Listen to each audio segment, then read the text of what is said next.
মেয়েরা বাজার ঘাটে বডিও দেখাই, যে মেয়েরা বাজার ঘাটে শরীর দেখাই, লজ্জা না থাকিলে কি আর লজ্জা দেওয়া যায়? যে মেয়েরা রাস্তাঘাটে মাথায় কাপড় নাই, বুঝতে হবে সেই মেয়েদের লজ্জা শরম নাই। সব সাহাবাদের জীবনে একটু ঘটনা আমি আপনাদের কাছে তুলে ধরি ভাই। আজকে মুসলমান গো, আজকে নবী চিনি না, নবী না চিনার কারণে আজকে বেঈমানরা আমার নবীকে গালি দেয়। আমার হচ্ছে বেটা কালো যা নামিয়েছি আর নামিস নিবা, এখনো সমাজে চলবে। তো আমাদের দেশের যুবক আর যুবতীরা এরা এত নিচ পর্যায়ে নেমে গেছে, মানে নামতে নামতে নামতে শেষ পর্যায়ে ঠিক গেছে। কি দিয়ে বোঝাবো আমি, ভাষা পেছিনি বাবা। যে নারীরা রাস্তাঘাটে মাথায় কাপড় নাই, বুঝতে হবে সেই নারীদের লজ্জা শরম নাই। কি? যে নারীরা রাস্তাঘাটে মাথায় কাপড় নাই, বুঝতে হবে সেই মেয়েদের লজ্জা শরম নাই। যে মেয়েরা ঠোঁটে মুখে লিপস্টিক লাগায়, যে মেয়েরা ঠোঁটে মুখে লিপস্টিক লাগায়, লজ্জা না থাকিলে কি আর লজ্জা দেওয়া যায়? যে নারীরা রাস্তাঘাটে মাথায় কাপড় নাই, বুঝতে হবে সেই মেয়েদের লজ্জা শরম নাই। যে মেয়েরা বাজার ঘাটে বডিও দেখাই, যে মেয়েরা বাজার ঘাটে শরীর দেখাই, লজ্জা না থাকিলে কি আর লজ্জা দেওয়া যায়? যে মেয়েরা রাস্তাঘাটে মাথায় কাপড় নাই, বুঝতে হবে সেই মেয়েদের লজ্জা শরম নাই। ঠিক না বেটি? এ বাবা, আজকে বাজার ঘাটে এই তো চলছে না কথা কন? পৃথিবীর সব থেকে নিকৃষ্ট জায়গা কোথায়? বাজার। আর পৃথিবীর উত্তম জায়গা সেটা হলো মসজিদ। কিন্তু এই জাতি মসজিদকে প্রাধান্য দেয় না। এই কিছুদিন আগে রমজান মাস হয়ে গেল, আপনাদের দিকে হয়নি নাকি? রমজান মাসে গিয়ে দেখছি বাবা সব কাতারে ওরা, আসল নামাজিরে তারা পেছনে নামাজ জামাতে জায়গা পায় না। আবার দেখবেন যারা রোজা নাই, কিচ্ছু নাই, ঈদের দিন দেখছি সব আগের কাতারে ওরা, রোজা শেষ সব শেষ। কি আছে না নাই? একটা একটা করে বলবো, আপনারা খালি বসেন, মগজ ধোলাই করে দেবো ইনশাল্লাহ। চুপ করে বসে থাকেন। এই পালাবেন না তো নাকি? একে একে পালাবেন? হাত তোলেন। কেউ হাত তোলেনি, তার মানে একজনও পালাবে না। আর যদি পালিয়েছেন তো এখানেই বসিয়ে দেবো আমি। চুপ করে বসেন। তো এই মজলিসকে ঘিরে নিয়ে দাঁড়িয়ে আছে কারা বাবা? ফেরেশতারা। যখনই মজমা শেষ হয়ে যাবে ফেরেশতারা কার দরবারে চলে যাবে? আল্লাহর। আল্লাহ তো সব জানে। নাজকে বাগডাকায় জালসা হয়েছে, এটা আল্লাহ জানে না নাকি? আল্লাহ নখদর্পণে নাই? একটা রাস্তা দিয়ে পিঁপড়ে চলে গেলে তার খবর কে রাখেন? যেরকম আল্লাহ। আর একটা জালসা হয়েছে, এটা আল্লাহ জানবেন? এটা কি হয়? অসম্ভব। এ বাবা, তারপরে বলবো কোথা ছিলি? বলে আল্লাহ বাগডাকায় দেখলাম তোমার বান্দা বান্দিরা বসা। বলে কেন? আল্লাহ তারা জাহান্নামের ভয়ে, কবরের আযাবের ভয়ে তারা মজলিসের ভিতরে বসা। আল্লাহ বলবেন ফেরেশতা যারা ওই মজমাতে মজলিসে বসে গেল, আমি আল্লাহ তাদের জীবনের গুনাহগুলো ক্ষমা করে দিলাম। খালি ক্ষমাই নয়, আমি আল্লাহ তাদের কবরের আযাব এবং জাহান্নামের আযাবকে মাফ করে দিলাম। আল্লাহ এত বড় দয়ালু, তিনি তো আরহামার রাহিমিন, তিনি তো পরওয়ারদিগার। তিনি তিনার বান্দাকে কতটা ভালোবাসে আপনারা শুনে নেন। মা তার সন্তানকে জীবনের থেকে যতটা বেশি ভালোবাসে, তার হাজার হাজার লক্ষ কোটি গুণ আমার আল্লাহ তার বান্দার বান্দিকে ভালোবাসে। বাসে না? কথা কন বলেন তো, জীবনের মালিককে, এ বডির মালিককে, এই ব্রেনের মালিককে। এই ব্রেনের ভিতরে আল্লাহ এমন একটা মেমোরি সিস্টেম করে দিয়েছে। আজকে আমাদের দেশে মেমোরি, আগে আমরা ছোট মোবাইল চালাইতাম, ছোট মোবাইলের ভিতরে একটা কার্ড ঢোকানো হতো, কি কার্ডটার নাম? হ্যাঁ, মেমোরি। মেমোরি ঢুকানো হতো, তাতে আমাদের দেশের যুবকেরা কেউ যার যেটা ভালো লাগতো সে ঢোকাতো। মেমোরি ফুল হয়ে যেত, ঢোকানোর জায়গা নাই। তারপরে বড় মোবাইল চলে এলো, আনলিমিটেড, তুমি যত পারবে ঢোকাও, নাকি? কিন্তু বাবা, এর ভিতরেও কিন্তু 8 জিবি র্যাম আছে, কোনোটা 10 জিবি র্যাম, কোনোটা 6 জিবি র্যাম, বিভিন্ন রকমের র্যাম রয়েছে, আছে না নাই? হ্যাঁ, কিন্তু এটাও কিন্তু আপনার এত জিনিস দেওয়ার পরও কখনো কোনো সময় হ্যাং হয়ে যায়। হ্যাং হয় না? বলে এটা চলবে না, বেশি লোড হয়ে গেছে, পুরনো হয়ে গেছে, আর একটু দামি মোবাইল কিনতে হবে। কে বলল 5G কিনো? কে বলল না 5G হবে না, সামনে 6G আসছে, তাই নাও।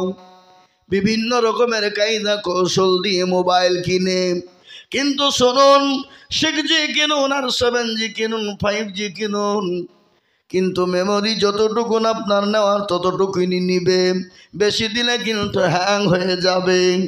কিন্তু আমার আল্লাহ মানুষের ব্রেনে এমন একটা মেমোরি দিয়ে দিলেন, এমন একটা মেমোরি ফিট করে দিলেন, কিয়ামত পর্যন্ত এই মেমোরিতে যত দিবেন তত লোড নিবে, কিন্তু কোনোদিন এই মেমোরি হ্যাং হবে না।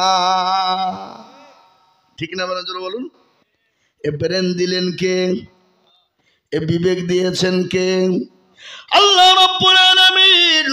প্রতিটি মানুষের ব্রেনের ভিতরে একটা নয়, দুটো নয়, 56,000 আপনার তার দিয়েছেন। 56,000 সূক্ষ্ম সূক্ষ্ম তার। সূক্ষ্ম সূক্ষ্ম তারের ভিতরে একটা তার যদি এদিক ওদিক হয়ে যায়, আপনি ম্যাড হয়ে যাবেন, আপনি পাগল হয়ে যাবেন, আপনি পাগল হয়ে যাবেন। আপনি আপনার মাকে চিনতে পারবেন না, আপনি আপনার বাবাকে চিনতে পারবেন না। আল্লাহ বললেন, বান্দা, খালি ব্রেনের মেমোরি নয়, আমি আল্লাহ তোমার শরীরের মাথা থেকে পা পর্যন্ত দুটো করে অঙ্গ দিয়েছি। কটা করে জোরে বলুন? দুটো। আমি আল্লাহ দুটো চোখ দিলাম, কেন জানো? আমি আল্লাহ একটা দিতে পারতাম, কিন্তু একটা দিয়ে তো আমার বান্দা গোটা পৃথিবী দেখতে পেত। জোরে বলুন, পেত কি না? আপনি একটা চোখ বন্ধ করেন, সব দেখতে পাবেন, পাবেন না? কিন্তু আল্লাহ বললেন না, আমি দুটো দিলাম, একটা যদি কোনো রকম যদি ডিসকাট হয়ে যায়, যদি কোনো রকম যদি খারাপ হয়ে যায়, আর একটা চোখ দিয়ে আমার বান্দা সুন্দর করে পৃথিবী দেখবে। আল্লাহর একটা ঘটনা দিলেন, বলে, বান্দা, এটা চোখের নিয়ামত, আর এই চোখের নিয়ামত এত বড় নিয়ামত, যাদের চোখ নাই তাদেরকে একটা বার জিজ্ঞাসা করে বলবেন, ভাই গো, তোমার কাছে দুনিয়াটা কেমন? বলে, ভাই, আমার কাছে রাতও যা, আমার কাছে দিনও তাই। চোখ আল্লাহর একটা বড় নিয়ামত।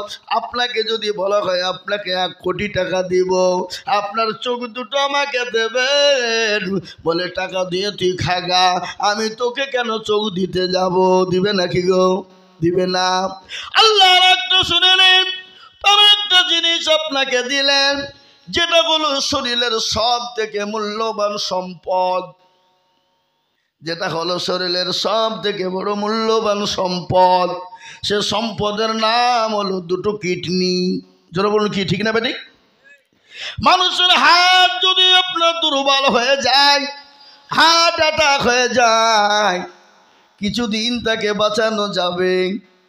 চোখ চলে গেলে বাঁচানো যাবে, জবান চলে গেলে বাঁচানো যাবে, হাত পা চলে গেলে বাঁচানো যাবে, ব্রেন খারাপ হয়ে গেলে বাঁচানো যাবে, কিন্তু শরীরের সব থেকে মারাত্মক সম্পদ যেটা, যে সম্পদটার নাম হলো কিডনি। এই কিডনি দুটো যদি ফেলোয়ার হয়ে যায়, আপনাকে ডায়ালিসিস করে বাঁচানো, কিছুদিন গেলেও তারপরে মৃত্যু হয়ে যাবে। মুসলমান দরদী, আমি আপনাদেরকে বলতে চাই, আল্লাহ তো একটা কিডনি দিলে দিতে পারতেন, কি আমার বান্দা চলতো, কিন্তু না না, আল্লাহ দুটো দিলেন কেন? একটা যদি কোনো রকম ভাবে খারাপ হয়ে যায়, আর একটা কিডনি দিয়ে আমার বান্দা দুনিয়ায় বেঁচে থাকবে। আল্লাহ এত বড় দয়ালু, তিনি তো আরহামার রাহিমিন, তিনি তো পরওয়ারদিগার আলম, তিনি তিনার বান্দাকে এতটাই ভালোবাসে। কিন্তু বান্দা আল্লাহকে ভালোবাসে, বান্দা আল্লাহকে ভালোবাসে না। তার নমুনা আমি আপনাদেরকে দিই। আল্লাহ কোরআনে পাকের বললে, ওয়ামা খালাকুতুল জিন্না ওয়াল ইনসা ইল্লা লিয়াবুদুন। আল্লাহ বললেন, আমি জিন এবং ইনসানকে দুনিয়ার জমিনে বানাইলাম। ও বান্দা, তোমরা আমার হুকুমকে পালন করো, আমার বড় হুকুম নামাজ আদায় করো। আল্লাহ রাব্বুল আলামিন আমাদেরকে তিনার হুকুম নামাজের জন্য দুনিয়া জমিনে পাঠিয়ে দিলেন। আল্লাহর সবথেকে বড় হুকুম কি? কথা বলেন না ভাই, কি? কি এলাকা কি হারাইছে? চটি চুরি হয়েছে নাকি আপনাদের এদিকে? আবার চটি চুরি হয়? এরা কারা গো? আরে এইখানকার ছেলে মিলে তো ভালো লাগে। একটু বসো ভাই, একটু বসো, যাবা তো বটে। দুগাছে হলে বহুদূর লাগে, তোমাদের দিকে আমার বহুদূর বাড়ি। High high high high high, এরকম নাই, একটু বসো। উঠলি কিন্তু মেজাজ খারাপ।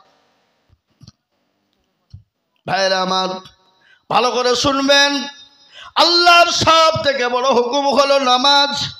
কি সব থেকে বড় হুকুম? কি? নামাজ। কিন্তু সেই নামাজ আজকে মুসলমান আদায় করে না। কেমন করে ঘুমাও তুমি, ফজর করে কাজা, এমন তো হতে পারে জহুরে জানাজা। হতে পারে না? এই কথা বলেন না কেন?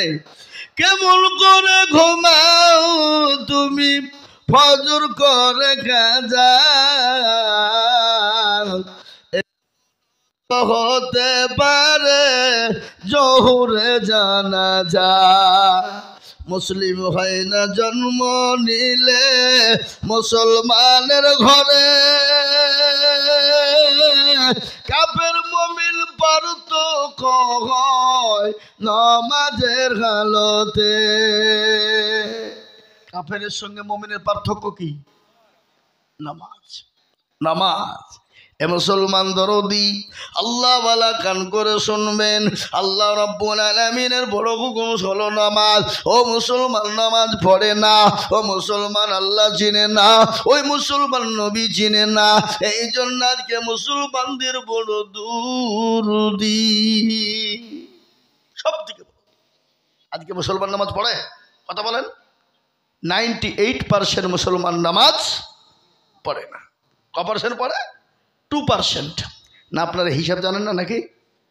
2% লোক নামাজ পড়ে। এই 2%-এর ভিতরে 15 বছর 20 বছর ধরে মুরব্বী নামাজ পড়ে। 15 বছর ধরে নামাজ পড়ছে, চোখ নরম, হাত নরম, কিডনি দুর্বল হয়ে গেছে। 20 বছর ধরে নামাজ পড়ে, আত্মাহিয়াতু জানে না, দুরূদ শরীফ জানে না, দোয়া কুনুত জানে না, দোয়া মাসুরা জানে না, দোয়া সানা জানে না। ইন্না তাইনা কুল, দেখা যায় তার মধ্যেও 20টা ভূত। এই কতক্ষণ ঠিক না বেঠিক বুঝি বলেন? ইন্না তাইনা কুল, তার মধ্যেও 20টা ভূত। এরা শিখেও না, শিখার চেষ্টাও করে না। নামাজ হয়ে গেল, ইমাম সাহেব বলছে হয়তো টাইম হয়ে গেছে, যান। আরে এই তো মৌলবি তো কোনো কাণ্ড কিছু নাই রে, টাইম বলি কিন্তু নাই। নবী মৌলবি তাড়াতাড়ি করে নামাজ পড়িয়ে দিয়ে আসসালামু আলাইকুম আসসালাম পেঁচে ঘুরিয়ে দেখছেন নাই। সব চায়ের দোকানে, চায়ের দোকানে বসে আমরা গেল্লা গেবাদ পরচর্চা পরনিন্দা আছে না নাই? জোরে বলুন। আমি তো দ্বিতীয় পার্লামেন্ট নাম রেখেছি চায়ের দোকান। যত রকমের ফতোয়া ফারাইজ মশলা যা নেবেন আপনি তাই পাবেন, যা নেবেন আপনি তাই পাবেন। কেন? ও মৌলবি কি জানে রে, আমি যা জানি ও কিছু বলতে পারবে না। মৌলবীর থেকে ভেজা না। আমি এখন বক্তব্য করছি গো, বক্তব্য করছি পরে। মুসলমান দরদি, এটাকে বন্ধ করি আগে।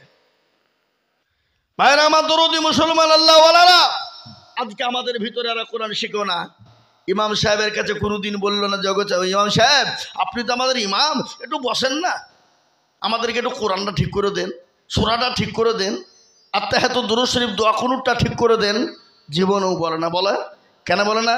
দেখছে যদি বলে তাহলে ইমামের কাছে আমার মাথা নত হয়ে যাবে, আর মাথা যদি নত হয়ে যায় তাহলে ইমামের কাছে আমার মোড়লি আর মাতাব্বরি চলবে না। আর আমাদের দেশের ইমাম সাহেবরা এরাও ভাবছে পরের বাড়ির 5 বাড়ির ঢাকা তোলা ভাত পাচ্ছে।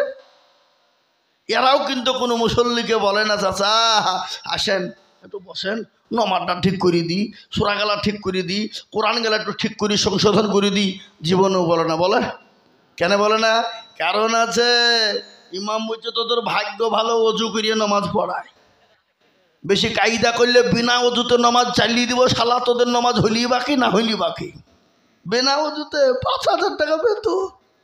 নামাজ পড়েছে আলহামদুলিল্লাহ রাব্বিল আলামিন রহমানির রহিম মালিকি ইয়াউমিদ্দিন। আল্লাহ 5,000 টাকা বেতন মাস তো শেষ হয়ে গেল। এই 5,000 টাকা নিয়ে ছেলের জামা কিনবো না, স্কুলের বেতন দিব, বই কিনবো না, খাতা কিনবো, বিবির ছায়া কিনবো না, ব্লাউজ কিনবো। গায়রিল মাগদুবি আলাইহিম ওয়ালাদ-দাল্লিন। আল্লাহ বলছে আয় রে ইমাম আয়, তোকেও ফাটাবো, ইমামকেও পিটবো। মুসল্লি কোথায় ভাই? আই শিখবো একবার, আই দেখবি মজা, খেলা বুঝবি। মুসলমান আল্লাহওয়ালা দিনওয়ালা বাগডাগার মুসলমানরা শুনেলেন, আজকাল আমাদের মসজিদের সেক্রেটারি কারা, সভাপতি কারা, ক্যাশিয়ার কারা, মসজিদের দরজা চিনে না যারা, সপ্তাহে একদিন মোড়লি করতে যায়, কোটার পয়সা গেলা গনে নিয়ে সোজা বাড়ির দিকে হাঁটা দেয়, 1 সপ্তাহ পর চলে যায়। আবার এমনও সেক্রেটারি আছে মসজিদের টাকা দিয়ে লটারি কাটে। আছে আমাদের মুর্শিদাবাদী আছে, এমন মুসলমান আছে সেক্রেটারি আছে মসজিদের টাকা দিয়ে লটারি কাটে। লটারি কাটে শুক্রবারের দিন জুম্মার নামাজ পড়তে গেছে, ট্যারে এরকম করে গুঁজে রেখেছে বাবা, লুঙ্গির ট্যারে গুঁজেছে। শুক্রবারে রুকু দিতে উঠতে গিয়ে লুঙ্গি খুলে পড়ে গেছে, লটারিও পড়ে গেছে। ও লুঙ্গি তোলা বাদ দিয়ে লটারি তুলে বলে ইজ্জত চলে যায়, যাক বেইজ্জতি হওয়া যাবে না। এই তো মুসলমান, আমরা তো সেই মুসলমান। তেলের গাড়ি তেলে চলে, হাওয়ার গাড়ি হাওয়াই চলে, বিনা তেলে চালাই গাড়ি। নবী সুলাইমান, আমরা তো সেই মুসলমান। মুসলমান আজকে আমি আপনাদেরকে বলে দিই, গোটা ওয়ার্ল্ডের মাটিতে, গোটা বিশ্বের মাটিতে, গোটা দুনিয়ার জমিনে আজকে বেঈমান কাফের মুশরিক ইহুদি নাসারা খ্রিস্টান বৌদ্ধ যত জাতি রয়েছে, সমস্ত জাতির একটাই মত হলো মুসলমানদের কোরআন পবিত্র কালামুল্লাহ শরীফ আজকে পুড়িয়ে দিতে হবে, শেষ করে দিতে হবে। কেন কেন শেষ করে দিতে হবে? মুসলমানরা তো কোরআন পড়ে না, মুসলমানরা তো কোরআন শিখে না, মুসলমানরা কোরআন শিখতে জানে না, যায় না। আমি আপনাদেরকে মানা করব না, আপনার ছেলেকে ইংলিশ মিডিয়ামে দেন, আপনার ছেলেকে ইংলিশ ম্যান বানান, আপনার ছেলে মেয়েকে বাংলা শেখান, অঙ্ক শেখান, মাস্টার ডাক্তার শেখান, উকিল জজ ব্যারিস্টার শেখান, ডিএড বিএড যত আছে সব করান, বাধা নাই। কিন্তু আপনার ছেলে মেয়েকে একটু কোরআনওয়ালা বানান, এটা আমাদের নসিবে জুটে না। হতভাগা। আমি আপনাদেরকে আরো শোনাই, ভালো করে কান করে শুনবেন, মনোযোগ দিয়ে শুনবেন বাজান। ও আল্লাহ ওয়ালারা, দিনওয়ালারা নবীর প্রেমিকেরা। কোরআন বড় মূল্যবান সম্পদ, কোরআন বড় মূল্যবান সম্পদ। যার জীবনে কোরআন আছে তার দুনিয়া এবং জমি আসমান এবং খবর তার জন্য সুখময় হয়ে যাবে। আজকে ছেলেকে ইংলিশ শেখানোর জন্য প্রাইভেটের মাস্টার খুঁজি না, বাংলা শেখানোর জন্য খুঁজি না, যত টাকা লাগে দিব। কিন্তু বাগডাঙ্গার মুসলমান গো, একটা লোক বুকে হাত দিয়ে বলবেন হুজুর গো আমার ছেলে মেয়েদেরকে কোরআন শেখার জন্য আমি বলেছি হুজুর যত টাকা লাগে আমি দিব, কিন্তু আমার সন্তানদেরকে একটু কোরআনওয়ালা বানাও। ও হতভাগা মুসলমান, আল্লাহ ছিল না, কোরআন ছিল না, নবী ছিল না, আল্লাহর দিনকে নামাজ তোমরা মেনে নিতে পারো না। ভালো করে শুনবা, আল্লাহ নবী বিশ্ব নবী যেদিন দুনিয়া থেকে বিদায় হয়ে যাবে প্রচন্ড বুকে ব্যথা, মাথায় যন্ত্রণা সহ্য করতে পারে না। দয়াল নবী বললেন আয়েশা গো, ও আমার বিবি আয়েশা এটা কোন টাইমে একটু আমায় তুমি বলবা। নবী বললেন আয়েশা গো এটা হলো আসরের টাইম। ও আয়েশা একবার মাথাটা আমার উঁচু করে মসজিদে নববীর দিকে তুলে দাও। মায়ার নবী দয়াল নবী বিশ্ব নবী তিনি তো রাহমাতাল লিল আলামিন। গজল আছে না, আল্লাহর নবী মায়ার নবী গো আপনি নবী আমার জীবনের জীবন। আল্লাহর নবী মায়ার নবী গো আপনি নবী আমার জীবনের জীবন।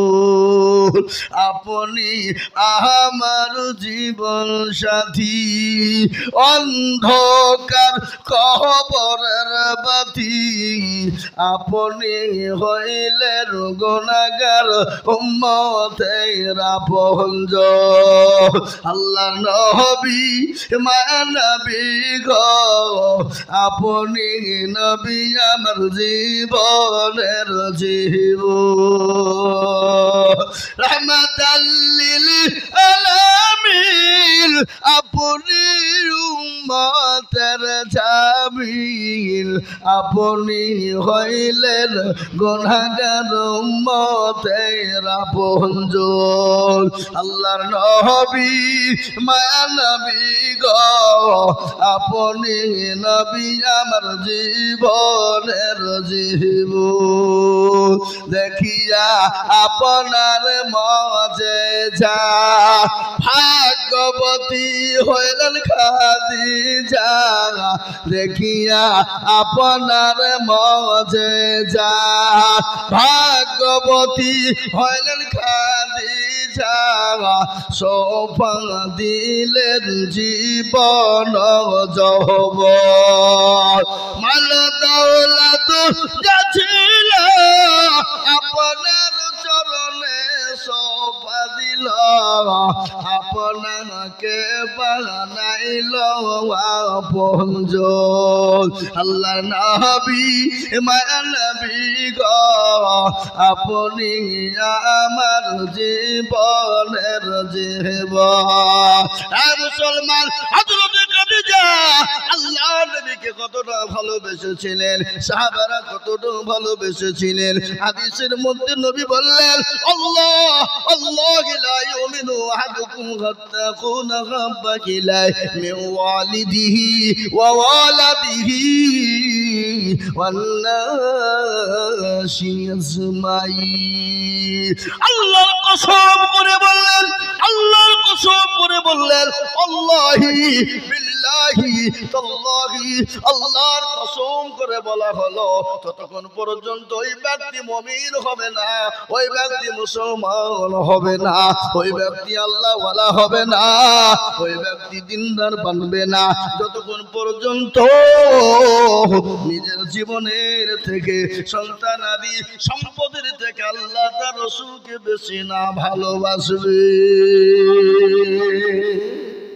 ততক্ষণ মুসলমান হতে পারে না। কতক্ষণ? যতক্ষণ তার নিজের জীবনের থেকে আল্লাহ তার রাসূলকে বেশি না ভালোবাসতে পারবে, ততক্ষণ সে মুমিন হতে পারবে না। আল্লাহর কসম করে বললেন আল্লাহর কসম করে বললেন আল্লাহি বিল্লাহি তাল্লাহি ওয়া ওয়ালাদিহি ওয়ান নাসি আজমাইন। আল্লাহর কসম করে বললেন আল্লাহি বিল্লাহি তাল্লাহি ওয়া ওয়ালাদিহি ওয়ান নাসি আজমাইন। আল্লাহর কসম করে বললেন আল্লাহি বিল্লাহি তাল্লাহি ওয়া ওয়ালাদিহি ওয়ান নাসি আজমাইন। এই আল্লাহ ওয়ালা দুরুদে মুসলমান বিশ্ব নবী দয়ার নবী রাহমাতুল লিল আলামিন তার সাহাবাদের জীবনে একটু ঘটনা আমি আপনাদের কাছে তুলে ধরি ভাই। আজকে মুসলমান গো, আজকে নবী চিনি না, নবী না চিনার কারণে আজকে বেঈমানরা আমার নবীকে গালি দেয়, আমার নবীকে গালি দেয়। ও মুসলমান, আজকে বেঈমানরা নবীকে গালি দিবে, আর আমরা মুসলমান এক বিন্দু রক্ত থাকতে ছেড়ে দেব না। দেব নাকি? কথা বলেন না কেন? দেব দেব না? আজকে ভারতবর্ষের ঘটনা আমি আপনাদেরকে সামান্য তুলে ধরি। আপনারা জানেন 24 সালের মাসে 24 সালের 2024-এর মাদ্রাসা বন্ধ করে দেওয়ার জন্য হাইকোর্টে আপিল হয়েছিল। আপনার মহারাজ দিল্লি এবং গুজরাট এবং আপনার আসাম, ত্রিপুরা, বিহার, পাটনা হাইকোর্টে তারা আপিল করেছিল মাদ্রাসা বন্ধ করে দিতে হবে, কোরআন পড়া বন্ধ করে দিতে হবে, বন্ধ করে দিতে হবে। হাইকোর্ট পারেনি তার রায় দিতে, কোটা করে চলে গেল দিল্লি সুপ্রিম কোর্টে। কোথায় গেল জোরে বলুন? কোথায় গেল? Delhi supreme court. ভালো করে শুনবেন, মনোযোগ দেবেন। দিল্লির সুপ্রিম কোর্টে 24 সালের 25 অক্টোবর ঘোষণা হয়ে গেল। সুপ্রিম কোর্টের জাজমেন্ট যিনি ছিলেন তিনি বললেন ভারতবর্ষের একটা মাদ্রাসা বন্ধ করে দেওয়ার ক্ষমতা কোনো মানুষের নাই। বলুন আলহামদুলিল্লাহ। সুপ্রিম কোর্ট রায় দিল, বন্ধ করে দিতে পারল না। কিছুদিন যেতে না যেতে 25 সালের এপ্রিল মাসের 2 তারিখে সংসদে পার্লামেন্টে লড়াই হলো 13 ঘন্টা। কত ঘন্টা? কথা বলেন না আপনারা? কথা বলেন না? 13 ঘন্টা। 13 ঘন্টা লড়াইয়ের পরে তারা রাত্রিতে চুরি করে, ডাকাতি করে, ক্ষমতার বলে, চেয়ারের বলে, শক্তির বলে তারা ওয়াকফ আইন তারা পাস করলো। মুসলমানদের ব্রেন খুলে গেল, টনক লড়ে গেল। মুসলমানরা বলো কি করলো? আমাদের ওয়াকফ সম্পত্তি কেটে নিয়ে নিল। আর ওয়াকফ সম্পত্তি যদি মুসলমানদের নিয়ে নেয়, কালকে মসজিদের আযান বন্ধ হয়ে যাবে। কবরস্থান, আপনার বাপ মা যদি মারা যায়, আপনার মা বাপকে কবরে মাটি দিতে দিবে না, আপনাকে ঈদগাহে নামাজ পড়তে দিবে না, মাদ্রাসায় পড়তে দিবে না, আপনাকে মার্কাজ থেকে বন্ধ করে দিবে। সমস্ত কেড়ে নেওয়ার জন্য একটা আইন তৈরি করলো। আর আমাদের বাপ দাদার পূর্বপুরুষ যিনারা ছিলেন 200 বছর, 300 বছর, 500, 600 বছর আগের সম্পত্তি আল্লাহর নামে উৎসর্গ করে দিয়ে গেছে, ইসলামের জন্য দিয়ে গেছে। ওই আমাদের দেশের কুলাঙ্গার সরকার, জারদ সরকার, আমাদের দেশের জালিম সরকার, ওই কি নরেন্দ্র মোদী, অমিত শাহ, দুইজন তারা রাত্রি বেলায় চুরি করে আইন পাস করে ফেললো। তারা এটা সব করতে চাইলো মুসলমানদের মসজিদ, মাদ্রাসা, মারকাত, খানকাকে আমরা দখল করে নিব। কিছুদিন পরে মুসলমানদেরকে মেরে দিয়ে দেশ থেকে তাদেরকে তাড়িয়ে দিব। এই মুসলমান, আমরা তো সেই জাত, আমরা তো খালিদ বিন ওয়ালিদের উত্তরসূরি, আমরা তো হযরত ওমরের উত্তরসূরি, আমরা তো আপনার হযরত আলীর উত্তরসূরি। আমাদের এক বিন্দু রক্ত থাকতে আমাদের মাদ্রাসা, মসজিদ, মারকাত, খানকা বন্ধ হতে দেব না। এবং ওয়াকফ সম্পত্তি আমরা কেড়ে নিতে তারা দেব না। প্রয়োজন হলে আমরা মরে যাব, কাফন বাঁধব। তোমার যত রকমের বুলেট বোমা আছে, যত তোমার সৈন্য রয়েছে, তারপরও ইনশাআল্লাহ ওয়াকফ আমরা কেড়ে দিতে তোমাদেরকে দেব না। এ মুসলমান, এক এক করতে করতে করতে কেস হয়ে গেল 100টা। শুনেন ভালো করে, 100টা কেস হলো সুপ্রিম কোর্টে। দেখেন গত 16 এপ্রিল একটা রায় এসেছে, আপনারা হয়তো জানেন কিনা জানি না। রায়টা হয়ে গেল, সুপ্রিম কোর্টের যিনি জাজমেন্ট ছিলেন তিনি একটা ঘোষণা দিয়ে বললেন, শোনো ও কেন্দ্র সরকার, তোমাদের ওয়াকফ সম্পত্তি রয়েছে হিন্দুদের, খ্রিস্টানদের আছে, শিখেদের আছে, বৌদ্ধ ভাইদের আছে, তাদের ওই ওয়াকফে কি কোনো মুসলমান কমিটি ঢুকানো যাবে? মুসলমানদেরকে কি ঢুকানো যাবে? বলে না। সুতরাং যখন মুসলমানদেরকে অন্য কোনো সম্পদের ওয়াকফে ঢুকানো যাবে না, তোমাকে সুপ্রিম কোর্ট অর্ডার দিচ্ছে এই মুসলমানদের ওয়াকফে কোনো অন্য জাতি ঢুকতে দেওয়া যাবে না। যারা বলুন আলহামদুলিল্লাহ। জোরে বলুন আলহামদুলিল্লাহ। একটু সুর নরম হয়ে গেল কেন্দ্রীয় সরকারের। তারা আজকে আমাদের সামনে স্লোগান দিচ্ছে, আমাদেরকে ভালো বলতে চাইছে। বলে আমরা তো এটা বলিনি মুসলমানদের সম্পদে কোন হিন্দুদেরকে ঢুকাবে, এটা তো আমরা বলিনি। কিন্তু মুসলমান তাহলে এটা করলে কেন? বলে মুসলমানদের ভালো করার জন্যে। আমি আপনাদেরকে বলি যে সরকার মুসলমানদেরকে 5 মিনিট নামাজ পড়তে রাস্তায় দেয় না, যে মুসলমানদের মসজিদ গুলাকে বুলডোজার দিয়ে ভেঙে দেয়, মুসলমানদের মাদ্রাসা গেলা বুলডোজার দিয়ে ভেঙে দেয়, যে সরকার মুসলমানদের লিঞ্চিং করে মারে, যে সরকার মুসলমানদের যুবকদেরকে হত্যা করে, যে সরকার মুসলমানদেরকে বিনি অন্যায় বিনি কারণে জেলে ভরে দেয়, সে সরকার মুসলমানদের ভালো করবে এটা মনে হয় না, এটা কখনোই মনে হতে পারে না। মুসলমানরা কিন্তু এক বিন্দু রক্ত থাকতে অকাপ সম্পত্তি দেবে না বলে ভারতবর্ষের সারা দেশে আপনার তোলপাড় শুরু হয়ে গেল। সুপ্রিম কোর্ট বলল বড় বেজায়, বড় বেজায়। সুপ্রিম কোর্ট আপনার রায় দিয়েছে, আগামী শুনানি রয়েছে 5 মে। অকাপ ইনশাআল্লাহ আমাদের দিকে ফিরে আসবে। বলুন ইনশাআল্লাহ, যারা বলুন ইনশাআল্লাহ। একদলে মুসলমানরা মাঠে নেমেছে যতক্ষণ পর্যন্ত অকাপ আমাদের কাছে না ফিরবে এই আন্দোলন আমাদের বন্ধ হবে না।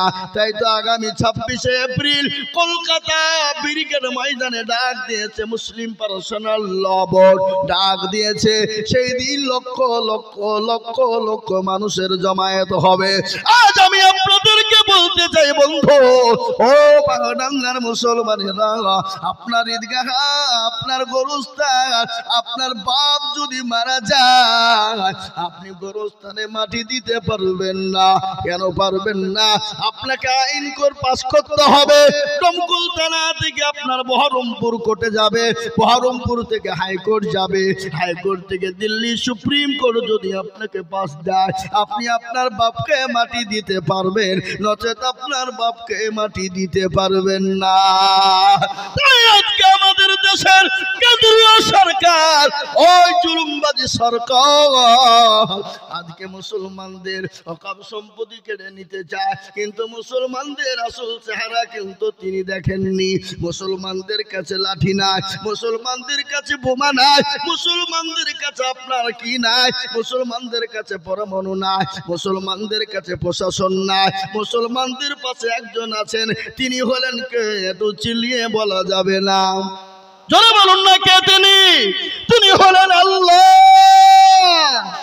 আল্লাহ আছেন মারা গেছে যেরকম 313 জন সাহাবা বদরের প্রান্তে 313 জন সাহাবাকে নিয়ে লক্ষ লক্ষ কাফেরের মোকাবিলা করেছিল মুসলমানেরা। কাফেররা ময়দান ছেড়ে, বদর মাঠ ছেড়ে তারা পালিয়েছিল। আমরা তো তাদেরই জাত, আমরা মরাকে ভয় করি না, পরোয়া করি না। যারা বলেন ইনশাআল্লাহ, যারা বলেন ইনশাআল্লাহ, প্রয়োজন হলে জীবন দিয়ে দেব। এক বিন্দু মাদ্রাসা মসজিদের একা ইট পর্যন্ত দেব না। প্রয়োজন হলে জীবন দিব। কেন? আমরা মরে গেলে শহীদ, ওপারে আল্লাহর জান্নাত, আর যদি বেঁচে যায় তাহলে গাজী। এ বাবা, একদিন আগে মরলে কি হবে? হয়তো একদিন পরে মরব, আগে মরলে অসুবিধা আছে নাকি? জোরে বলুন। দিনের জন্য যদি মারা যায় শহীদ হয়ে যাব, আল্লাহর জান্নাতে যেতে দেরি, আল্লাহর জান্নাতে যেতে দেরি না। পুল, একটা ব্রিজ, একটা কালভেট, এপারে দুনিয়া আর ওই পারে আল্লাহর জান্নাত। এ মুসলমান, তাই আজকে মুসলমান ডাক দিয়েছে, ইসলাম বাঁচাও, দিন বাঁচাও, কোরআন বাঁচাও, মসজিদ মাদ্রাসা মারকাজ খানকা বাঁচাও। ওগো ডমকুল থানার মুসলমানেরা, আজকে মনে মনে করছে আমাদের দেশে তো নাই, হয় নাই, কিন্তু কালকে ও দেশে, কালকে দেশে, ওই দেশ করতে করতে আপনার দেশে এসে যাবে, আপনি কিছুই করতে পারবেন না। আজ আমি আপনাদেরকে বলবো, এক বিন্দু রক্ত থাকতে মসজিদ মাদ্রাসা খানকা মারকাতকে আমরা বেঈমানদের হাতে তুলে দিব না। একটু হাতটা উঁচু করে দিয়ে একবার আল্লাহকে দেখে বলুন ইনশাআল্লাহ। অনেকে তুলল না, তারা মনে করছে দেখো মৌলবি তুলতে পারছে বলে এবার কায়দা করবে। এ বাবা, আপনি হাত তুললেন না ঠিক, কিন্তু জিতলেন না হারলেন। যারা তুলল না, বাগডাঙ্গার লোক তো চালাক, বদনাই পানি নিয়ে মাঠে গেলছে কি করতে, হ্যাঁ পায়খানা করে পানি খরচ করতে গিয়ে দেখছে বদনা ফুটু, পানি সব পড়ে গেছে। বলে হায় রে, কালকে আজিজুল বক্তা এসেছিল, আমাদেরকে হাত তুলতে বলেছিল, তুলিনি, ঠগিয়ে দিয়েছি। আজকে বদনা আমাদেরকে ঠগিয়ে দিলি, তো দাঁড়া, কি করে আমাকে ঠগাস? বাবা তারপর দিন বদনাই করে পানি নিয়ে চলে গেছে। যার পরে বলে আজকে আগে পানি খরচ করব, তারপরে পায়খানায় যাব। বলে না ঠকলো না জিতলো? হ্যাঁ, তো যারা হাত তুললো তারা জিতলো, আর যারা তুললো না তারা ঠগে গেল। ওরা মনে করছে মৌলবি দেখতে পাবে না, কিন্তু মৌলবির সাথে সাথ নাই। যেটা কেউ দেখে না সেটা দেখেন কে, যেটা কেউ জানে না সেটা জানে কে, যেটা কেউ বুঝে না সেটা বুঝে কে। সবাই বলে আমি ভালো, আমি জানি কি, আমার মনের গোপন খবর জানে আল্লাহজি। আলোতে আধারে নির্জনেতে কথা কি করেছ তুমি সব জানে সে, তাহারি চোখে দেখে যাবে না পাখি, আমি জানি কি। মুসলমান চোখে পোকা বললে দিলাম, এ মুসলমান আল্লাহওয়ালা দিনওয়ালা ও মুসলমান গো, তাই যারা হাতটা তুলে দিল তারা জিতে গেল। কোরআনের কথা আমি আপনাদেরকে গল্প বলি না, আল্লাহ কোরআন বললেন আল-ইয়াউমা নাখতিমু আলা আফওয়াহিহিম ওয়া তুকাল্লিমুনা আইদিহিম ওয়া তাশহাদু আরজুলুহুম বিমা কানু কিয়ামতের দিন জবানে তোলা মেরে যাবে। বল তোকে কোন কাজে ব্যয় করেছিল? হাত বলবে মাবুদ গো, মাওলানা আজিজুল হক বলেছিল কারা আল্লাহ দিনকে বাঁচাবা, ইসলামকে বাঁচাবা, মসজিদ মাদ্রাসা কোরআনকে বাঁচাবা। হাতটা তুলো, হাতটাও তোলার কারণে জাহান্নামটা হারাম হয়ে যাবে, জান্নাত ওয়াজিব হয়ে যাবে। ও মুসলমান, আমরা জান্নাতে যাব, জান্নাত আল্লাহ আমাদেরকে দেবে। আল্লাহ বড়, আল্লাহ বড় এক, আল্লাহর ইবাদত করো, 3 ফরজে গোসল করো, 4 ফরজে ওযু করো, 5 ওয়াক্ত নামাজ পড়ো, 6 নম্বরে ওয়াসুল শোনো, 7 দুজক ভয়ঙ্কর, 8 জান্নাত সোনার ঘর। যদি চাও বাঁচতে চলে যাও গাছতে, আর করো না ভঙ্গি চলে যাও টুঙ্গি। মুসলিম আমার নাম, ইসলাম আমার গাড়ি, আর জান্নাত আমাদের বাড়ি।